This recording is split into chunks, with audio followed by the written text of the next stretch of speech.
ప్రణామాలు. ముందుగా బ్రహ్మర్షి పితామహ పత్రిజీకి, స్వర్ణమాల అమ్మకు, అలాగే సద్గురు మూమెంట్ వ్యవస్థాపకులు వంశీకరణ్ మాస్టర్కి, సుకన్య మాస్టర్కి, అలాగే ఇక్కడ నిర్వహిస్తున్న అందరి నిర్వాహకులకు, మణిమాల మాస్టర్, ప్రతి ఒక్కరికి మనస్ఫూర్తిగా నాకు ఈ అవకాశం ఇస్తున్నందుకు మనస్ఫూర్తిగా ఆత్మ ప్రణామాలు, కృతజ్ఞతలు చెప్పుకుంటూ ప్రతి వారం మనము దైవీ సంపద గురించి చెప్పుకుంటున్నాము. అయితే ఈ దైవీ సంపద చాలా ఉన్నాయి కాబట్టి ప్రతి వారం రెండు చెప్పుకుంటున్నాం మనం. ఎవరైతే క్రితం జన్మలో జ్ఞానాన్ని సంపాదిస్తారో వారు మర జన్మలో దైవీ సంపదలతో పుడతారు అని. అయితే ఏంటి ఆ దైవీ సంపదలు అనేది మనం వారంలో ఒక్కొక్కటి చెప్పుకున్నాం. మొదటి భాగంలో భయం లేకుండా ఉండడం, అలాగే సత్వగుణం కలిగి ఉండడం, మనస్సు నిర్మలంగా ఉంచుకోవడం, దీని గురించి చెప్పుకున్నాం. అలాగే దైవీ సంపద 2లో జ్ఞానాన్ని సంపాదించడం, అలాగే విద్యాదానము, జ్ఞానదానము, భూదానము, అన్నదానము మొదలగు దానాలు శక్తి కొలది ఎలా చేయాలనేది తెలుసుకున్నాం. 5వది ఏంటంటే ఇంద్రియ నిగ్రహం. అంటే మన ఇంద్రియాలను ఎలా నిగ్రహంగా పెట్టుకోవాలి, ఏంటి అసలు అది దైవీ సంపద ఎలా అయ్యింది అనేది మనం ఇప్పుడు తెలుసుకుంటాం ఫ్రెండ్స్. ఇంద్రియాలని నియంత్రించుకోవడం. ఇంద్రియాలంటే ఏంటి మరి? ఇంద్రియ నిగ్రహం. మనం అంటాం కదా, ఇంద్రియ నిగ్రహం ఉండాలి అంటాం. అంటే ఈ దైవీ సంపదలో ఇంద్రియ నిగ్రహం కూడా ఒక భాగం. ఎలా నియంత్రించుకోవాలి మరి? ఇంద్రియాలంటే ఏంటి అంటే మనకు తెలుసు, మన శరీరానికి కన్ను, చెవి, ముక్కు, నాలుక, చర్మం అనే జ్ఞానేంద్రియాలు ఉన్నాయని మనం చిన్నప్పుడే నేర్చుకున్నాం. మరి చేతులు, కాళ్ళు, నోరు, అలాగే గుప్తాంగాలు, వాయువు అనే 5 కర్మేంద్రియాలు కూడా ఉన్నాయి. ఒక జ్ఞానేంద్రియాలే కాకుండా 5 మరి కర్మేంద్రియాలు కూడా ఉన్నాయి. మరి ఏంటి ఇవి? మన ఆలోచనలని, భావోద్వేగాలని, అలాగే ప్రవర్తనని ప్రభావితం చేస్తాయన్నమాట. ఈ ఇంద్రియాలను కానీ మనం నియంత్రించలేకపోతే ఏంటి? మన ఆలోచనలను, మన భావోద్వేగాలను, మన ప్రవర్తనను ఎప్పుడైతే మనకి ఈ 5 జ్ఞానేంద్రియాలు, 5 కర్మేంద్రియాలు ఉన్నాయో అవి మన ఆలోచనల్ని, భావోద్వేగాల్ని, ప్రవర్తనని ప్రభావితం చేస్తాయి. వాటి బట్టే మనం ఉంటాయి ఫ్రెండ్స్. అలా ఉన్నప్పుడు వీటిని కానీ మనం నియంత్రించకపోతే అవి మనల్ని అధోగతికి నడిపించేస్తాయి ఫ్రెండ్స్. అది ఎందుకంటే మన ఆలోచనలు ఎప్పుడు ఎంతో శుద్ధంగా ఉండాలి. అలాగే మన భావోద్వేగాలు ఇతరులను బాధించకుండా మనకు ఉండాలి. అలాగే మన ప్రవర్తన ప్రతి ఒక్కరికి ఆదర్శపాయంగా ఉండాలి తప్పితే ఎవరిని బాధించేటట్లు ఉండకూడదు. ఎప్పుడైతే వీటిని మనం నియంత్రించుకోలేకపోతామో అవి మనల్ని అధోగతికి నడిపించేస్తాయి ఫ్రెండ్స్. కాబట్టి మరి ఇంద్రియాలను నియంత్రించడం ఎందుకు అవసరం? దేనికోసం? అనేక ఆకర్షణలు ఉంటాయి. మనకు తెలుసు, భోగాలు మనసును అల్లకల్లోలం చేస్తాయి. మన మనసు ఒకటి చెప్తుంది, మన బుద్ధి ఒకటి చెప్తుంది. మన మనసు ఏమో వద్దులే ఇప్పుడు ఎందుకు అంటుంది, మన బుద్ధి ఏమో నోను ఇప్పుడు చెయ్యాలి అంటుంది. అంటే చూడండి, అంటే మనం కొన్నిసార్లు ఆకర్షణకి లోపడిపోతుంటాం. కాబట్టి కొన్ని భోగాలు మనస్సుని అల్లకల్లోలం చేసేస్తాయి ఫ్రెండ్స్. కాబట్టి మనస్సు ఇంద్రియాలకు బానిసగా మారితే మన మనసు ఎప్పుడు ఏంటి అన్ని అలా కోరుకుంటుంది అన్నమాట. కాబట్టి మన మనస్సు ఇంద్రియాలకు బానిసగా మారితే తప్పుల మార్గంలో నడుస్తాం ఫ్రెండ్స్. మాస్టర్ మ్యూట్ పెట్టుకోరా.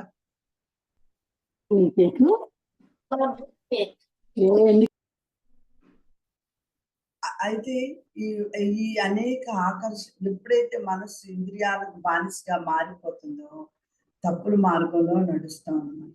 అందుకే అప్పుడేంటి మరి అరిషడ్వర్గాలు మనకు తెలుసు. అరిషడ్వర్గాలు ఏంటి? కామము, క్రోధము, లోభము, మోహము, మదము, మాత్సర్యాలు. ఏంటి ఇవన్నీ అంటే ఈ ఇంద్రియాల వల్లే ఉద్భవిస్తాయి ఫ్రెండ్స్. ఏవైతే మనకి ఇంద్రియాలు ఉన్నాయో ఆ ఇంద్రియాల వల్లే మనం అరిషడ్ వర్గాలు ఎప్పుడు వంశీకరణ మాస్టర్ క్లాస్ లో మనం వింటాం. అరిషడ్ వర్గాలను ఎప్పుడు కంట్రోల్ చేసుకొని ఉండాలి, నియంత్రించుకున్నది. ఎప్పుడు మన మనసుని కంట్రోల్ చేసుకుంటే, నియంత్రణలో ఉంచుకుంటేనే ఈ వీటిని మనం నియంత్రించగలం.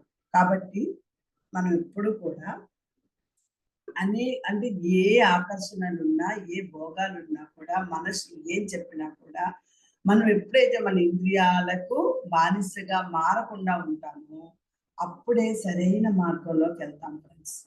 అప్పుడు ఎప్పుడు మనం ఇది చేయగలుగుతామంటే, కామాన్ని జయించగలగాలి. కామ, క్రోధ, లోభము, మోహము, మదము, మాత్సర్యాలు. ఈ అరిషడ్వర్గాలని ఎప్పుడైతే ఇవి ఇంద్రియాల వల్ల ఉద్భవిస్తాయి కాబట్టి వాటిని మనం కంట్రోల్ చేసుకోవాలి ఫ్రెండ్స్, నియంత్రణలో ఉంచుకోవాలి. అందుకే శ్రీకృష్ణుడు భగవద్గీత ప్రకారం ఏం చెప్తున్నారంటే, ఇంద్రియాలను నియంత్రించుకోకపోతే మనిషి భ్రాంతికి, కోపానికి, మోహానికి, నాశనానికి గురవుతాడు. అందుకే ఎప్పుడు ఇంద్రియాలని నియంత్రించుకోవాలి అని చెప్తారు ఫ్రెండ్స్. మరి మీరు చెప్తున్నాం కదా, ఇంద్రియాన్ని భగవద్గీతలో కూడా భగవంతుడి శ్రీకృష్ణుడు కూడా చెప్పారు, మీరు నియంత్రించుకోవాలి, లేకపోతే మీరు చాలా నాశనానికి గురవుతారని. మరి ఎలా ఈ ఇంద్రియ నిగ్రహం సాధించడానికి మార్గాలేంటి, మనం ఎలా చేయాలి, ఎలా సాధించగలం అంటే, మొదటిది ముఖ్యంగా మనం చెప్పగలిగినది, మనం ఉండే మార్గం ఇప్పుడు ధ్యానం. ధ్యానం ద్వారా మన మనస్సుని నియంత్రణలో పెట్టుకోవాలి ఫ్రెండ్స్. ధ్యానం రోజుకి కనీసం 15 నుండి 20 నిమిషాలు ధ్యానం చేయడం ద్వారా మనస్సు స్థిరంగా ఉంటుంది. రాను రాను మన సాధన పెరుగుతున్న కొలది మనకి చెప్తున్నారు కదా, శ్వాస మీద ధ్యాస పెట్టండి, మీ వయసు ఎంత ఉంటే అన్ని నిమిషాలు చేయండి. కానీ మనం అందరం ఇప్పుడు సాధనలో ఉన్నాం కాబట్టి ఎలా లేదన్నా మనం ప్రతిరోజు రోజుకి 2 గంటలు చేస్తాం. అయితే మన కోసం మనం 2 గంటలు కేటాయించుకోవడం అనేది చాలా ఇంపార్టెంట్ ఫ్రెండ్స్. అయితే ఇక్కడేంటి, కొంచెం కొత్తగా వచ్చిన వాళ్ళు ఉంటారు. అలాంటి వాళ్ళు ఏంటంటే కొంచెం కొంచెంగా సాధన చేస్తారన్నప్పుడు, అలా చేయాలనుకున్నా కూడా కనీసం 15 నుండి 20 నిమిషాలు ధ్యానం చేసి మనసు స్థిరంగా ఉంచుకోవాలి ఫ్రెండ్స్. అప్పుడు మన ఇంద్రియాల నిగ్రహంలో మనకి అవసరం ఉంటుంది. అలాగే సద్గ్రంథాల పఠనం. మనకి తెలుసు, ముందు కూడా అనుకున్నాం. మన పత్రిజీ ఎప్పుడు చెప్తారు, స్వాధ్యాయం స్వాధ్యాయం స్వాధ్యాయం చేయండి, పుస్తకాలు చదవండి. అలాగే ఇక్కడ ఏంటంటే సద్గ్రంథాల పఠనం మనకుంది. ఏమున్నాయి, భగవద్గీత. ఎప్పుడు భగవద్గీత పారాయణం చేయడం, భగవద్గీత చదవడం వలన మనకి ఇంద్రియాల నిగ్రహంకి తోడ్పడుతుంది ఫ్రెండ్స్. అలాగే ఉపనిషత్తులు చదవడం ద్వారా కూడా ఇంద్రియాలను నియంత్రించుకోవడం ఎంత ముఖ్యమో మనకు అర్థమవుతుంది ఫ్రెండ్స్. ఎందుకంటే ఇవన్నీ చదవాలి. ఎప్పుడు మనం ఒక ధ్యానం చేసే ఊరుకోకూడదు కదా. మరి పత్రిజీ కూడా అదే చెప్పారు కదా ఫ్రెండ్స్, మన గురువులు కూడా అదే చెప్తున్నారు. ధ్యానంతో పాటు స్వాధ్యాయం చేయడం, సత్సంగం చేయడం, ఇవన్నీ చాలా ఇంపార్టెంట్ అన్నమాట. సద్గ్రంథాల పఠనం, భగవద్గీత, ఉపనిషత్తులు, ఇంకా ఏమేమి ఉన్నాయో అవన్నీ చదవడం. అలాగే సద్గురు ఆశ్రయం, గురువు ద్వారా మనం అంటే గురువుని పట్టుకోవడం. లాస్ట్ టైం కూడా మనం చెప్పుకున్నాం, సద్గురు ఆశ్రయం చాలా ఇంపార్టెంట్ మన ఇంద్రియాల నిగ్రహానికి. గురువు ద్వారా నైతిక విలువలు, ఆత్మ నియంత్రణ నేర్చుకోవడం. ఎప్పుడైతే మనం గురువు ద్వారా నైతిక విలువలు, ఆత్మ నియంత్రణ నేర్చుకుంటామో, ఆటోమేటిక్గా మన ఇంద్రియాన్ని నిగ్రహించుకోవచ్చు ఫ్రెండ్స్. అలాగే సరి అయిన ఆహారం, శాకాహారం, అలాగే జీవిత శైలి, దీన్ని ఏమన్నంటే శుభ ఆహారం, జీవిత శైలి అంటుంది. ఏంటి శుభ ఆహారం అంటే సాత్వికమైన ఆహారం తీసుకోవడం ద్వారా ఇంద్రియాన్ని నియంత్రించుకోవచ్చు. ఫర్ ఎగ్జాంపుల్, తాజా కాయగూరలు తీసుకోవడం, పాలు, పండ్లు, అలాగే అంత మితంగా తీసుకోవడం, ఆకలి ఉంటేనే తినడం, ఇలాంటివన్నీ అనమాట. ప్రతిరోజు సాత్వికమైన ఆహారం తినడం, అలాంటివి చేయాలన్నమాట. అలాగే రాజస తామస భోజనాలు ఇంద్రియాలను అధికంగా ప్రభావితం చేస్తాయి. రాజస తామసం అంటే రాజస గుణం, తామస గుణం. సాత్విక ఆహారం ఎప్పుడైతే తీసుకోమో, మనం ఏదైతే హెవీ ఫుడ్ తీసుకుంటామో, మాంసాహారాన్ని తీసుకోవడం, లేదంటే హెవీ ఫుడ్‌ని తీసుకోవడం ఇలాంటివి చేసినప్పుడు ఇంద్రియాలు వాటిని ప్రభావితం చేస్తాయి ఫ్రెండ్స్. అందుకే ఎప్పుడైనా అందుకే కదా మనకి పత్రికలు చెప్తారు వెల్లుల్లి తినకూడదు, మష్రూమ్ తినకూడదు. ఇవన్నీ రాజస, తామస గుణాలకి ప్రభావితం చేస్తాయి అని. అలా అంటే మనం సాత్విక ఆహారానికి అలవాటు పడాలి. ఇవన్నీ చేసినప్పుడు కూడా మన ఇంద్రియాన్ని నిగ్రహించుకోగలుగుతాం ఫ్రెండ్స్. అలాగే ప్రయోగాత్మక ఆచరణ అంటే ఏంటి? ఫర్ ఎగ్జాంపుల్ మనకి ఎప్పుడైనా కోపం వచ్చిందనుకోండి, ఎప్పుడైనా కోపం బాగా వచ్చింది లేదా ఏదైనా ఆశ కలిగిందనుకోండి, వెంటనే స్పందించకుండా ఆలోచించాలి. అమ్మ నాకు కోపం వచ్చింది. నో, నో, నో, నేను కోపం అవ్వకూడదు. కాసేపు కళ్ళు మూసుకోవడం. లేదంటే ఆ ఆలోచన రీతిలో ఉండడం. నో, ఇప్పుడు నేను కోపం పడకూడదు అనుకోవడం. లేదు మనకి ఏదైనా ఒక ఆశ కలిగింది. దేని మీదైనా ఒక ఆశ కలిగిందనుకోండి ఫ్రెండ్స్. అది ఆశని కూడా మనం ఏంటంటే కాసేపు ఆలోచించాలి. స్పందించకూడదు. స్పందించకుండా మనము ఆలోచించాలి. అలాగే మన ప్రవర్తనని ఎప్పటికప్పుడే పరిశీలించుకోవాలి. కరెక్ట్‌గా ఉన్నామా లేదా? హ్మ్. మనం ఏమైనా తప్పు చేస్తున్నామా? ఎవరినైనా బాధ పెడుతున్నామా? లేకపోతే ఎవరి దగ్గరైనా ఏమైనా మనం సరిగ్గా లేమా? ఇలా అన్నీ ఆలోచించుకోవాలి ఫ్రెండ్స్. అంటే అర్థం ఏంటి ఇక్కడ? స్వయం నియంత్రణను పెంచుకోవాలి. స్వయం నియంత్రణ అంటే మనం లేచేటప్పుడు మనం ఎలా ఉండాలి? ఈరోజు మనం ప్రతి ఒక్కరితో ఎలా ఉండాలని ఆలోచించుకుంటే, మనం నిద్రపోయేటప్పుడు మనం ఈరోజు ఏమైనా ఎలా మాట్లాడాము? ఏదైనా తప్పు మాట్లాడామా? ఎలా ఉన్నాం? ఇవన్నీ కూడా చూసుకోవాలి ఫ్రెండ్స్. ఈ ప్రయోగాత్మక ఆచరణ ద్వారా మన కోపాలను, ఆశలను, మన ఇంద్రియాలను నిగ్రహం చేసుకోగలుగుతాం. అందుకే ఇంద్రియ నిగ్రహం ఎలా సాధించాలి అంటే మొదటిది ధ్యానం. ధ్యానం ద్వారా మన మనస్సుని నియంత్రించుకోవడం. రెండవది సద్గంధ్రాల పఠనం అంటే భగవద్గీత, ఉపనిషత్తులు అవన్నీ చదవడం. మూడవది ఏంటంటే సద్గురు ఆశ్రమం అంటే గురువు ద్వారా నైతిక విలువను నేర్చుకొని ఆత్మ నియంత్రణ నేర్చుకోవడం. నాలుగవది ఏంటంటే సాత్విక ఆహారం మరియు మన జీవిత శైలిని మార్చుకోవడం. ఎలా అనేది అలాగా తర్వాత ప్రయోగాత్మక ఆచరణ ద్వారా అంటే కోపం వచ్చినప్పుడు ఆశ కలిగినప్పుడు స్పందించకుండా ఉండడం. అలాగే మన ప్రవర్తనని పరిశీలించుకుంటూ స్వయం నియంత్రణను పెంచుకోవడం. ఇవన్నీ కూడా చాలా ఇంపార్టెంట్. మరి ఏంటి? ఈ ఇంద్రియ నిగ్రహం వల్ల కలిగే ప్రయోజనాలు ఏంటి? ఎందుకు మనం ఇంద్రియ నిగ్రహాన్ని నియంత్రించుకోవాలనుకుంటున్నాం? ఫస్ట్‌ది మనసుకు ప్రశాంతంగా ఉంటుందండి. మనసుకు ప్రశాంతత లభిస్తుంది. ఎప్పుడైతే మనం ఇవన్నీ పాటిస్తామో వాటిని నియంత్రించడానికి ఆటోమేటిక్‌గా మన మనసు చాలా ప్రశాంతంగా ఉంటుంది. ఎటువంటి ఒత్తిడికి లోను కాకుండా ఉంటుంది. అలాగే మనలో ఏమైనా భయాలు, భ్రమలు ఉంటే అవన్నీ తొలగిపోతాయి ఫ్రెండ్స్. అధిక కర్మ బంధాల నుండి విముక్తి లభిస్తుంది. అంటే మనం దుష్కర్మలు అనుకుంటాం కదా! మనకి మాస్టర్ నేర్పించారు కదా! దుష్కర్మలు ఎలా చూసుకోవాలి? కర్మ విపాక ప్రక్రియ ఎలా చేయాలి? అలాంటి ఏవైనా కర్మ బంధాలు ఉంటే అధిక కర్మల బంధం నుండి మనకి విముక్తి లభిస్తుంది ఫ్రెండ్స్. అలాగే మనం ఆధ్యాత్మిక ప్రగతి సాధించగలుగుతాం. ఆధ్యాత్మికంగా ఎటువంటి ప్రగతిని సాధించగలుగుతాం. అంటే మనం ఎప్పుడైతే నిగ్రహంలోకి వచ్చేస్తామో, సాత్విక ఆహారం తీసుకుంటామో ఆటోమేటిక్‌గా మన ఆలోచనలు మారిపోతాయి ఫ్రెండ్స్. మన ప్రవర్తన మారిపోతుంది. మన ఆలోచన మారిపోతుంది. ఆటోమేటిక్‌గానే మన ఆధ్యాత్మిక ప్రగతిని సాధించగలుగుతాము. ఫర్ ఎగ్జాంపుల్ ఇప్పుడు ఉదాహరణ తీసుకోండి ఫ్రెండ్స్. అర్జునుడు ఎలాగా ఇంద్రియ నిగ్రహం చేసుకున్నాడు? కృష్ణుని ఉపదేశం ద్వారా ఇంద్రియాలను నియంత్రించి గీతా జ్ఞానాన్ని గ్రహించారు కదా ఫ్రెండ్స్. అలాగే ప్రతి ఒక్కరు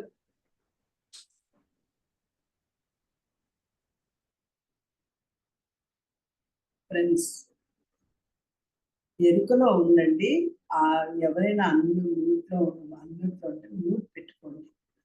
అది పక్కన వాళ్ళకి మనం ఇబ్బంది కలిగించకూడదు కదా ఫ్రెండ్స్. అర్జునుడు కృష్ణుని ఉపదేశం ద్వారా ఇంద్రియాలను నియంత్రించి గీతా జ్ఞానాన్ని గ్రహిస్తాడు. ఎందుకంటే ముందు చాలా బాధపడతాడు. అయ్యో, వీళ్ళందరూ నా బంధువులు, నా పెద్దమ్మలు, నా చిన్నమ్మలు, వీళ్ళందరినీ నేను ఎలా చంపాలి, నేను ఎలా యుద్ధం చేయాలి అంటాడు. తర్వాత ఎప్పుడైతే కృష్ణుడు ఉపదేశం చేస్తాడో ఆయన యొక్క ఇంద్రియాలని నియంత్రించుకొని గీతా జ్ఞానాన్ని గ్రహిస్తాడు. అలాగే హనుమంతుడు తీసుకోండి, ప్రబలమైన శక్తి కలిగి ఉన్న కోపాన్ని నియంత్రించుకొని మన శ్రీరాముడికే సేవ చేస్తాడు. తనకి చాలా శక్తి ఉంటుంది, కోపం ఉంటుంది. ఆ కోపాన్ని అంతా నియంత్రించుకొని మన శ్రీరాముడికి సేవ చేస్తాడు. అలాగే నచికేతుడు అంటే ఈయన ఎవరంటే యమధర్మరాజు దగ్గర ఉంటాడండి. ఈయన అలా ఉన్నప్పుడు ఇంద్రియ నియమాలను పాటించి బ్రహ్మ జ్ఞానాన్ని పొందుతాడు. కాబట్టి చూడండి ఫ్రెండ్స్, ఇలా ఇంద్రియ నిగ్రహం వల్ల ప్రయోజనాలు మనము ఎప్పుడైతే మనం అంటే వాటికి ఉదాహరణలు కూడా ఎందుకు మనం చెప్పుకున్నామంటే, వాళ్ళు నియంత్రణ అలా చేసుకున్నప్పుడు మనకు కూడా ప్రశాంతంగా ఉన్నప్పుడు మనం అన్ని చేయగలుగుతాం ఫ్రెండ్స్. కోపంలో ఉన్నప్పుడు ఏమి చేయలేం. ఎంత ప్రశాంతంగా ఉంటామో, మన భయాలు భ్రమలు ఎప్పుడు తొలగించుకుంటామో అప్పుడే మనము ఆధ్యాత్మిక ప్రగతి సాధించగలుగుతాము. అప్పుడే మనం ఇంద్రియాన్ని నిగ్రహించుకోగలుగుతాం. కాబట్టి ఇది ఒక దైవీ సంపద. అంటే ఏంటి? అందుకే ఇక్కడ ఏంటంటే ముఖ్యంగా చెప్పుకోవాల్సింది ఏంటంటే, ఇంద్రియాలను నియంత్రించుకోగలిగితే మనిషి నిజమైన విజయాన్ని సాధించగలడు. భగవంతునికి భక్తి, భగవంతుని పైన భక్తి చూపించడం, లేదా ధ్యానం చేయడం, లేదా గురువుల ఉపదేశం వినడం, ఇలాగ చేయడం వల్ల ఇంద్రియ నిగ్రహాన్ని ఎప్పుడైతే మనం అలవర్చుకుంటామో ఆటోమేటిక్గా మన ఇంద్రియాలను నియంత్రించుకోగలుగుతాం.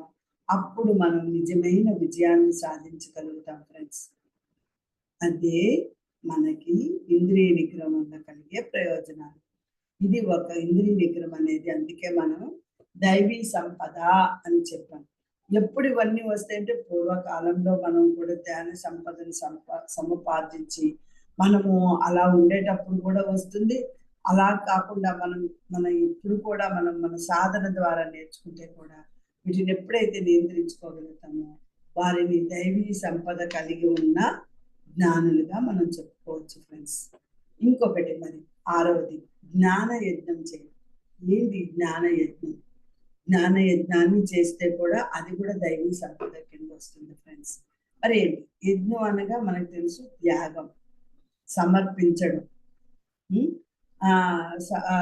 యజ్ఞం అనగా త్యాగం, సమర్పణ, భగవంతుని సేవ.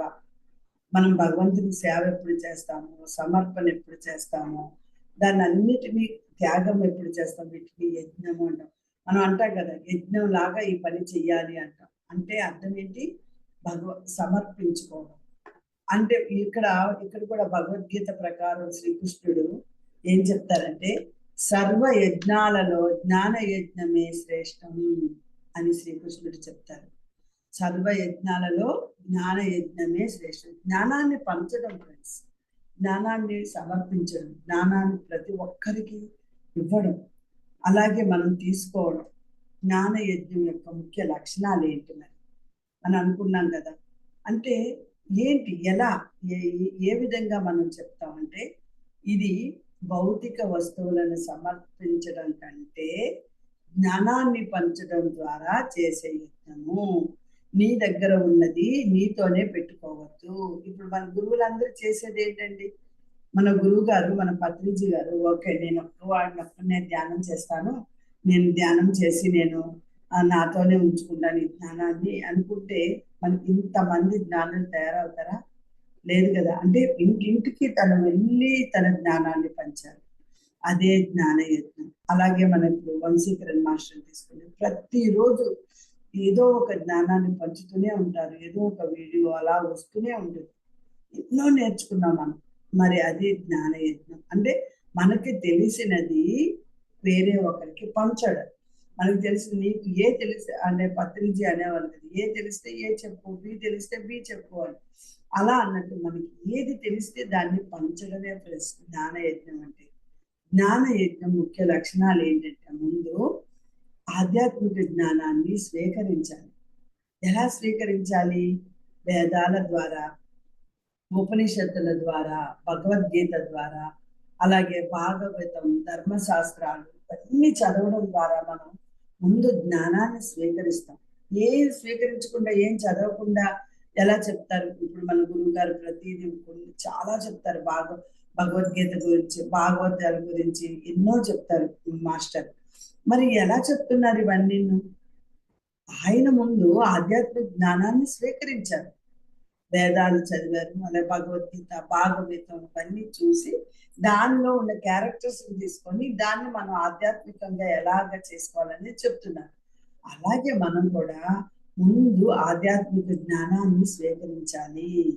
తర్వాత జ్ఞానాన్ని ఇతరులకు పంచాలి. జ్ఞానాన్ని ఇతరులకు పంచడం ఎలా?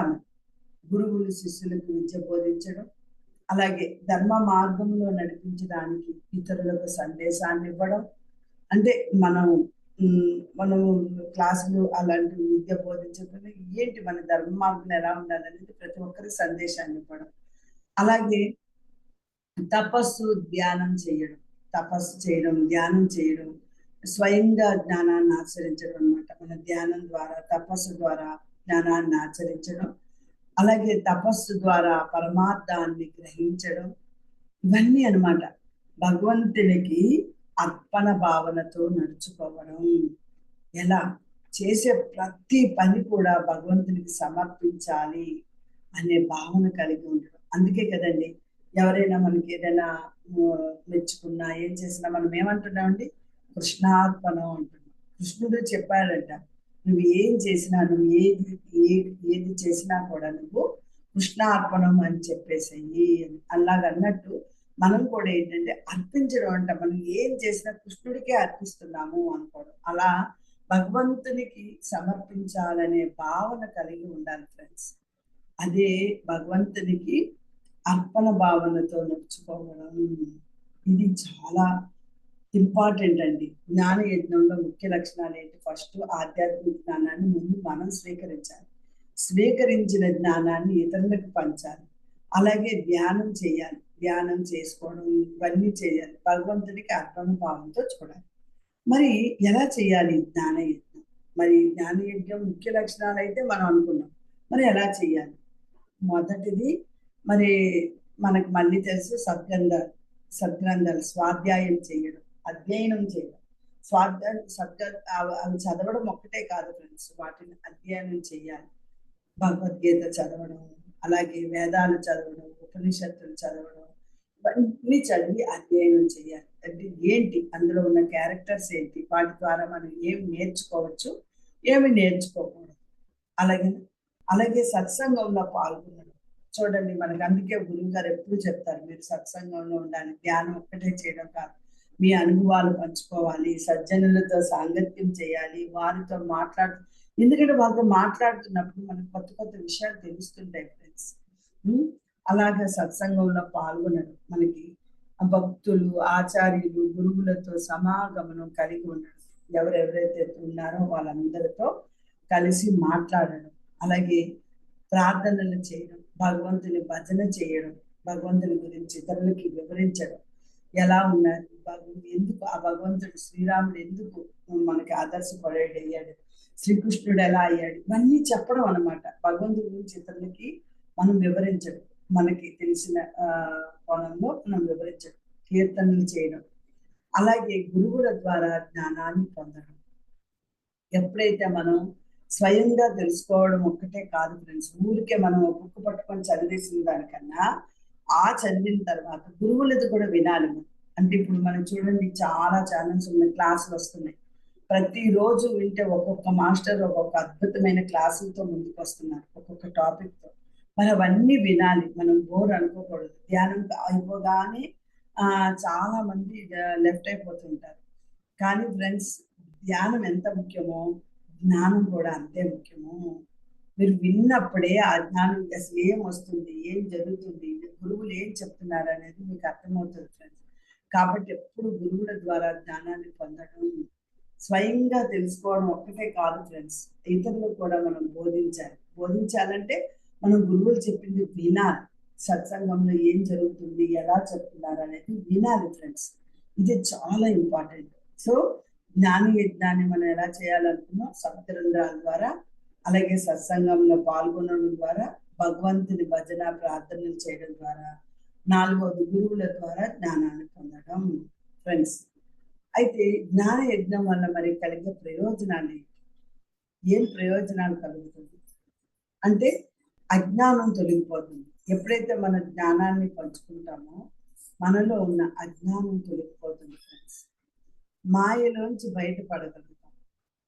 భగవంతుని అనుగ్రహం లభిస్తుంది. మోక్ష మార్గం సులభమవుతుంది. అలాగే సామాజిక శ్రేయస్సు కలుగుతుంది. ఇతరులను కూడా మనం సత్సంప్రదాయంలో నడిపించడానికి ఈ సామాజిక శ్రేయస్సు అనేది ఉపయోగపడుతుంది ఫ్రెండ్స్. కాబట్టి ఏదైతే మాయలో ఉంటామో మనం వాటి నుండి బయటపడిపోవడానికి ఈ భగవంతుని అనుగ్రహం చాలా ఇంపార్టెంట్ ఫ్రెండ్స్. అలాగే ఆ ఎప్పుడైతే భగవంతుని అనుగ్రహం లభిస్తుందో మోక్ష మార్గం చాలా సులభమైపోతుంది. ఇవన్నీ అర్థం చేసుకోవాలి. ఇతరులను కూడా సత్సంప్రదాయంలో నడిపించడం ఇవన్నీ చాలా ఇంపార్టెంట్. ఫర్ ఎగ్జాంపుల్ ఎలా వేదవ్యాసుని తీసుకోండి. వేదవ్యాసుడు ఏం చేస్తారు, జ్ఞాన యజ్ఞంగా వేదాలను విభజించి భాగవతాన్ని ప్రచారం చేశారు. వేదాన్ని విభజించేశారు. ఆయన విభజించేసి దాన్ని భాగవతాన్ని ప్రచారం చేశారు. అలాగే శంకరాచార్యుని తీసుకోండి. దేశవ్యాప్తంగా తిరిగారు ఆయన. చిన్న ఏజ్ లో కూడా దేశవ్యాప్తంగా తిరిగి ఆధ్యాత్మిక జ్ఞానాన్ని బోధించారు. అలాగే చైతన్య మహాప్రభు భగవత్ తత్వాన్ని ప్రజలకు పంచిన మహానుభావుడు. చూడండి, ఇలా ప్రతిదీ కూడా నాకెందుకు, నేనేదో నాకు జ్ఞానయత్నం నాకు తెలుసు కదా, నేను ఇలాగే ఉంటానని వ్యాసుడు అనుకుంటే మనకి ఆ భాగవతం వస్తుందా ఫ్రెండ్స్? కాదు. అలాగే మన శంకరాచార్యులు నాకు వచ్చిన విద్య నాతోనే ఉంచుకుంటానంటే ఆధ్యాత్మిక జ్ఞానం వస్తుందా? మొత్తం ప్రపంచం అంతా తెలియడాయి. అలాగే చైతన్య మహాప్రభు భగవతత్వం ఏదైతే ఉంటుందో అది ప్రజలకు పంచాడు. సో కాబట్టి ఫ్రెండ్స్, ఇలా జ్ఞాన యజ్ఞం వల్ల మనము అజ్ఞానాన్ని తొలగించుకొని భగవంతుని అనుగ్రహం తీసుకొని అలాగే సామాజిక శ్రేయస్సును కలిగి ఉన్నప్పుడు ఇలాగ వీళ్ళందరూ చేశారు కాబట్టి అది జ్ఞాన యజ్ఞం, అది దైవీ సంపద అయ్యింది ఫ్రెండ్స్. కాబట్టి జ్ఞానాన్ని పంచడం అనేది, జ్ఞాన యజ్ఞం అనేది జ్ఞానాన్ని గ్రహించడం, అలాగే బోధించడం, అలాగే అత్యున్నతమైన యజ్ఞాన్ని చేయడం. ఇదంతా జ్ఞానాన్ని గ్రహించడం అనేది ఒక అత్యున్నతమైన యజ్ఞం ఫ్రెండ్స్. అలాగే బోధించడం కూడా ఒక అత్యున్నతమైన యజ్ఞం. అలాగే భౌతిక ధనం కంటే, అంటే మన దగ్గర అనుకుంటాం మన దగ్గర ₹1,00,00,000 ఉంది అది అనుకుంటాం, కానీ భౌతిక ధనం కంటే ఆధ్యాత్మిక జ్ఞానం పంచడం అనేది గొప్పదని మనం తెలుసుకోవాలి ఫ్రెండ్స్. ఆధ్యాత్మిక జ్ఞానం చాలా ఇంపార్టెంట్. కాబట్టి ఇలా జ్ఞానాన్ని పంచడానికి మనం ముందుకి రావాలి. కాబట్టి ఈ జ్ఞానాన్ని పంచడం, ఇంద్రియాల నిగ్రహంగా పెట్టుకోవడం, ఇంద్రియ నిగ్రహాన్ని నియంత్రణలో ఉంచుకోవడం కూడా దైవీ సంపదే. ఎవరైతే ఆ కోణంలో ఉంటారో వాళ్ళకి ఇది చాలా సులువు. అలా ఎవరైతే చేస్తారో వాళ్ళని దైవీ సంపదగా మనం చెప్పుకోవచ్చు ఫ్రెండ్స్. అలాగే ఎంతో అద్భుతంగా మనము ఈ దైవీ సంపద గురించి తెలుసుకోవచ్చు. అలాగే మనము ఇంకా చెప్పాలంటే ఇంకొకటి చెప్పి ఆపేద్దాం ఫ్రెండ్స్. పురాణాలు శాస్త్రాలు చదవడం. ఏంటి పురాణాలు శాస్త్రాలు అంటే ఏంటి మనకు తెలుసు. పురాణాలు అంటే దేవతలు, అవతారాలు, భక్తుల జీవిత కథలు, ధర్మ బోధనతో కూడిన కథాంశాలు, ఇవన్నీ కూడా పురాణాలకు వస్తాయి. మరి శాస్త్రాలు అంటే ఏంటి? వేదాలు, ఉపనిషత్తులు, అలాగే భగవద్గీత, స్మృతులు, ధర్మశాస్త్రాలు. అంటే వీటన్నిటి ద్వారా నిజమైన మార్గం మనిషికి దొరకడానికి ఇవన్నీ ఉపయోగపడతాయి. మరి ఎందుకు చదవాలి పురాణాలు శాస్త్రాలు? మనం ఎందుకు చదవాలి? ఫస్ట్, పురాణాలు చదవడం వల్ల జీవితానికి మార్గదర్శనం లభిస్తుంది. చూడండి, అంటే ఒకప్పుడు పురాణాలు చదవడం ఎవరి వల్ల, శ్రీరాముడి వల్ల ఎలా ఉండొచ్చు, శ్రీరాముడి వల్ల ఎలా ఉండాలో నేర్చుకున్నాం, కొంతమంది వల్ల ఎలా ఉండకూడదో నేర్చుకున్నాం. అంటే ధర్మం అంటే ఏంటి, అధర్మం అంటే ఏంటి, వాటి మధ్య తేడా ఏంటి తెలుసుకోగలుగుతాం. ఓకే, అలాగే భగవంతుని తత్వాన్ని తెలుసుకోగలుగుతాం. సృష్టి, లయ, భక్తి, మోక్ష మార్గాల గురించి అవగాహన వస్తుంది. అలాగే పురాణ కథల ద్వారా విలువలను తెలుసుకుంటాం. శ్రీరాముడి జీవితం తీసుకోండి, కర్తవ్య నిబద్ధత, ఆయన కర్తవ్యం కోసం ఎన్ని కష్టాలైనా పడ్డారు. ప్రహ్లాదుని తీసుకోండి, భగవద్భక్తి మహత్తు, ఆయన ఆ భక్తి ఆయన తండ్రిని కూడా ఎదిరించాడు, లేదు భగవంతుడే కరెక్ట్ అన్నప్పుడు. అలా మనము వాటి విలువలను గ్రహించగలుగుతాం. అలాగే ఈ శాస్త్రాధ్యాయనం మనసుని నిర్మలంగా ఉంచుతుంది ఫ్రెండ్స్. ఎలా అంటే ఇవి చదువుతూ ఉండడం వల్ల మంచి ఆలోచనలు వస్తాయి, చెడు ప్రభావాలు తొలగిపోతాయి ఫ్రెండ్స్. అలాగే సాంస్కృతిక సంపదకు మించిన అవగాహన కలుగుతుంది. ఎలా అంటే మన భారతీయ సాంప్రదాయాలు ఏమున్నాయి, వాటి గొప్పతనాన్ని తెలుసుకోవడానికి పురాణాలు, శాస్త్రాలు చాలా ఉపయోగపడతాయి ఫ్రెండ్స్. వాటి ద్వారానే మనం తెలుసుకుంటాం ఎంత గొప్పతనం ఉన్నది. మరి ఎలా చదవాలి? మరి అంతంత గ్రంథాలు ఉంటాయి, ఇప్పుడు అవి చదవడం వల్ల మాకేం వస్తుంది, మరి ఎలా చదవాలి అంటే, ఎలా అంటే నిత్యం కొంత సమయం కేటాయించుకోండి. రోజుకి కనీసం ఒక 30 నిమిషాలు, ఒక 30 నిమిషాలైనా కేటాయించుకుని, ఓకే ఈ రోజు నేను ఈ పాదం నుండి ఈ పేరా నుండి ఈ పేరా వరకు చదవాలనుకుంటున్నాను. నిత్యం రోజుకి కనీసం 30 నిమిషాలైనా చదవండి. ఆ తర్వాత గురువుల ఉపదేశం తీసుకోండి. పుస్తకాలను చదవడం కాకుండా గురువులు చెప్పేది వినండి. మీరు పుస్తకాలు చదువుతూ ఉండండి. చదువుతూ మీరు మనకి చూడండి, మనకి చాలా వస్తున్నాయి యూట్యూబ్లో. వంశీకరణ్ మాస్టర్ చెప్పినవి ఎన్ని క్యారెక్టర్స్ చెప్పారు, తను ధృతరాష్ట్రుడి గురించి, గాంధారి గురించి అవన్నీ చెప్పారు. వాటిని ఏ విధంగా మనం అర్థం చేసుకోవాలనేది మనం ఆచార్యులు వాళ్ళు చెప్పింది వినాలి. అలాగే వారు చెప్పిన దానికి అవి చదవడం ఒక్కటే కాదండి, అవి చెప్పే సందేశాన్ని అర్థం చేసుకోవాలి. ఆ ఒక్క వాక్యాలు ఉంటాయి కదా, ఆ అర్థాన్ని గ్రహిస్తూ ఉండాలి ఫ్రెండ్స్. అలాగే జీవితంలో అమలు చేయాలి. గ్రంథాలు సూచించిన మార్గంలోనే మనం నడవాలి, వాటిని అమలు చేయాలి ఫ్రెండ్స్. అందుకే మనకి ఫర్ ఎగ్జాంపుల్ మనకి ఈ చదివిన గొప్ప వ్యక్తులు ఎవరు, మరి పురాణాలు శాస్త్రాలు చదివినంటే ధ్రువుడు తీసుకోండి. విష్ణు భక్తిని పురాణాల ద్వారా గ్రహించి తపస్సు చేశాడు. నాకేంటి వీళ్ళందరూ అవమానిస్తున్నారు, మా నాన్నగారు ఒళ్ళో నాకు కూర్చొనివ్వలేదు, నేను తపస్సు చేసి అంటే ఆయన ఉన్నత స్థానాన్ని పొందాడు. ధ్రువుడు నక్షత్ర లోకంలోనే ఆయనకి స్థానం ఇప్పించారు.